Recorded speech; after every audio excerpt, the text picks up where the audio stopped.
Middle class బ్యాక్డ్రాప్లో తెలుగులో ఈ మధ్య కాలంలో సినిమాలు చాలా తగ్గాయి. మాక్సిమం ఒకవేళ మిడిల్ క్లాస్ బ్యాక్డ్రాప్లో చూపించినా సరే అందులో జెన్యూనిటీ అనేది పెద్దగా కనిపించడం లేదనేది కూడా చాలామంది చెప్తున్నారు.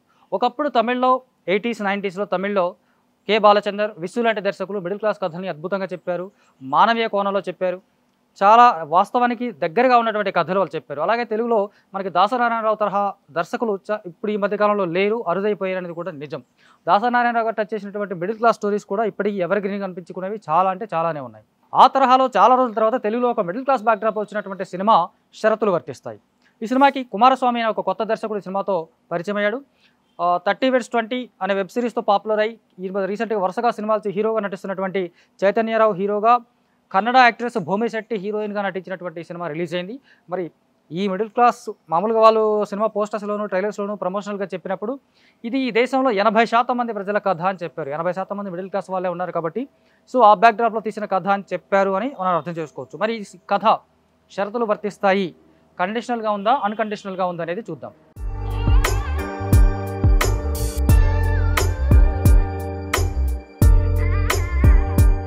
కరీంనగర్ నగరంలోని సావిత్రిబాయి పూలే అనే ఒక ప్రాంతానికి చెందినటువంటి వ్యక్తుల కథ ఇది. అక్కడ ఆ ప్రాంతంలో ఆ ఏరియాలో చిరంజీవి అనే ఒక వ్యక్తి, విజయశాంతి అనే ఒక అమ్మాయి, ఇద్దరు ప్రేమించుకుంటారు. చిన్నప్పటి నుంచి ఆల్మోస్ట్ వాళ్ళు చదువుకునే టైం నుంచి ఇద్దరికి పరిచయం, వాళ్ళిద్దరు ప్రేమించుకుంటారు.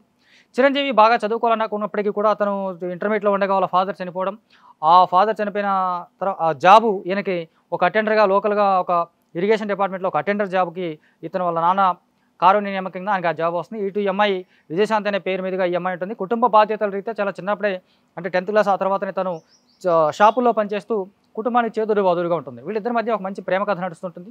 చిరంజీవి విజయశాంతిల యొక్క ప్రేమ కథ చూడముచ్చటగా ఉంటుంది. చాలా మెచ్యూర్డ్గా కనిపించేటువంటి ప్రేమ కథ ఇది. ఆయా కుటుంబ బాధ్యతలు మోస్తూనే వీళ్ళు కూడా వాళ్ళ పెళ్లికి సంబంధించినటువంటి కళ్ళకంటూ హ్యాపీగా ఉన్న తరుణంలో ఈ పెళ్లి చేసుకోవాలనుకుంటారు. ఆ పెళ్లికి సంబంధించినటువంటి చిన్న చిన్న క్రియేట్ అవుతాయి. ఇంటర్కాస్ట్ మ్యారేజ్ అవటం కూడా చిన్న ప్రాబ్లమ్స్ క్రియేట్ అవుతాయి. ఆ ప్రాబ్లమ్స్ని హీరో చాలా మెచ్యూర్డ్గా డీల్ చేసి క్లియర్ చేసుకుంటాడు.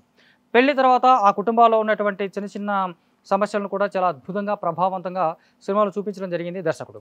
అయితే మనకి మామూలుగా గొలుసు కట్టు మోసాలని చాలా కాలంగా వింటుంటాం. మనం నువ్వు జాయిన్గా ఆ తర్వాత నీ తరఫున ముగ్గురు జాయిన్ చేయించు, నువ్వు కామ్గా ఉన్నా సరే, ఖాళీగా ఉన్నా సరే నీకు డబ్బులు వస్తూనే ఉంటాయని చెప్పేసి ముందుగా కొన్ని డబ్బులు కట్టించుకునే పేరుతో చాలా స్కీములు మనకు పెద్ద స్కామ్లుగా కనిపిస్తూ మోసాలు చేస్తూ ఉంటారు. ఆ నేపథ్యంలో ఈ కుటుంబం ఇరుక్కుంటుంది. ఆ కుటుంబానికి సంబంధించినటువంటి ఈ కుటుంబంతో పాటు ఆ చిరంజీవి యొక్క ఫ్రెండ్స్ చాలామంది ఆ స్కామ్లో ఇరుక్కుంటారు. మరి ఆ స్కామ్కి సంబంధించినటువంటి వెనక ఉన్న సూత్రధారులు, పాత్రధారులు ఎవరు, ఆ స్కామ్ నుంచి హీరో బయటపడడంతో పాటు తన ఫ్రెండ్స్ని వాళ్ళందరినీ ఎలా బయటపడించాడో, స్కామ్ వెనక ఉన్నటువంటి పెద్ద మోసానికి తెరతీసింది ఎవరు అనేది మిగతా కథగా చూసుకుంటే సింపుల్గా కనిపించినప్పటికీ కూడా అనేకమైనటువంటి మానవీయ కోణాలను టచ్ చేస్తూ సాగేటువంటి కథనం ఈ సినిమాకి ప్రధానమైనటువంటి హైలైట్గా నిలుస్తుంది. ఒక మెచ్యూర్డ్ పర్సన్, ఒక కుటుంబ పెద్ద లేదా కుటుంబంలో కుటుంబ బాధ్యత తీసుకున్నటువంటి వ్యక్తులు ఎంత మెచ్యూర్డ్గా ఉండాలి, ఎంత గొప్పగా ఉండాలి, ఎంత ఆలోచనాత్మకంగా ఉండాలనే విషయాన్ని చాలా డీటెయిల్డ్గా అద్భుతంగా రాసుకున్నాడు దర్శకుడు. అంతే నిజాయితీగా వెండితెర మీద అతని ప్రయత్నం కనిపిస్తోంది. ప్రధానంగా హీరో తను ప్రేమించిన అమ్మాయిని తనకి ఇమ్మని చెప్పేసి ఆ అమ్మాయి వాళ్ళ ఫాదర్ని కన్విన్స్ చేసే సన్నివేశం చూస్తే చాలా ఎమోషనల్గా ఉంటుంది, హార్ట్ టచింగ్గా ఉంటుంది. ఇంత మంచి వ్యక్తిత్వం ఉన్న పర్సన్ మన లైఫ్లో కూడా ఉంటే బాగుంటుందని ప్రతి అమ్మాయి అనుకుంటుంది. మనం కూడా ఇలా ఉండాలని చెప్పేసి చూసే ప్రతి ఒక్కరు కనెక్ట్ అయ్యేలాగా ఆ క్యారెక్టరైజేషన్ ఉంటుంది. అలాగే హీరోయిన్ అత్తాకోడల మధ్య వచ్చేటువంటి చిన్న అలకలు, వాళ్ళ మధ్య వచ్చేటువంటి ఇష్యూస్ను ఇండైరెక్ట్గా హీరో డీల్ చేసిన విధానాన్ని దర్శకుడు రాసుకున్న విధానానికి సింపుల్గా హ్యాట్స్ ఆఫ్ చెప్పాల్సింది.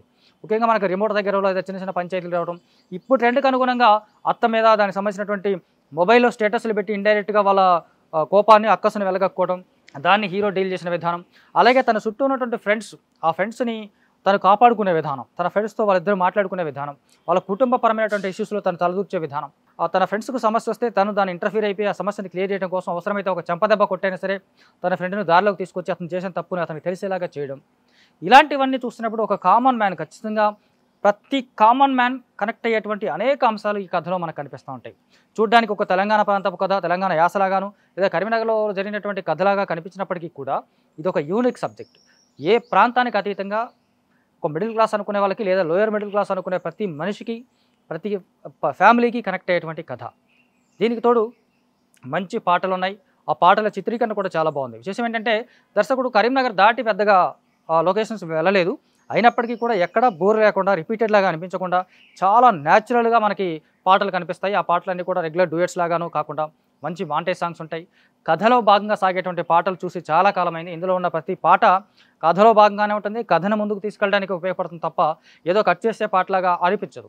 ఓ రకంగా ఫస్ట్ టైం డైరెక్ట్ చేసే సినిమా డైరెక్టర్లు ఎవరైనా సరే కొంచెం సేఫ్ జోన్లో మంచి కమర్షియల్ సాంగ్స్ పెట్టుకుందాం, లేదా కమర్షియల్ ఎలిమెంట్స్ అనే పేరు మీద రకరకాల చీప్ కామెడీ పెట్టుకుందాం అని చెప్పుకోసం థాట్ ప్రాసెస్లో ఉన్నటువంటి టైంలో, ముఖ్యంగా తెలంగాణలో ఇప్పుడు మధ్య తెలంగాణ సినిమా అనగానే మద్యం, తెరంతా ఏరులై పారడం, ఆవారా తిరిగే బ్యాచ్, యూత్ యంగ్స్టర్స్ వీళ్ళు రకరకాలుగా మాట్లాడుకోవడం, బూతులు మాట్లాడుకోవడము, ఇదే తెలంగాణ సినిమా అని ప్రొజెక్ట్ అవుతున్నటువంటి తరుణంలో తెలంగాణ యొక్క ఆత్మని, తెలంగాణ భాష సొగసుని అందంగా పట్టుకొని అద్భుతంగా పిక్చరైజ్ చేసినటువంటి సినిమా ఇది. ఎలాంటి మద్యం సన్నివేశాలు ఉండవు.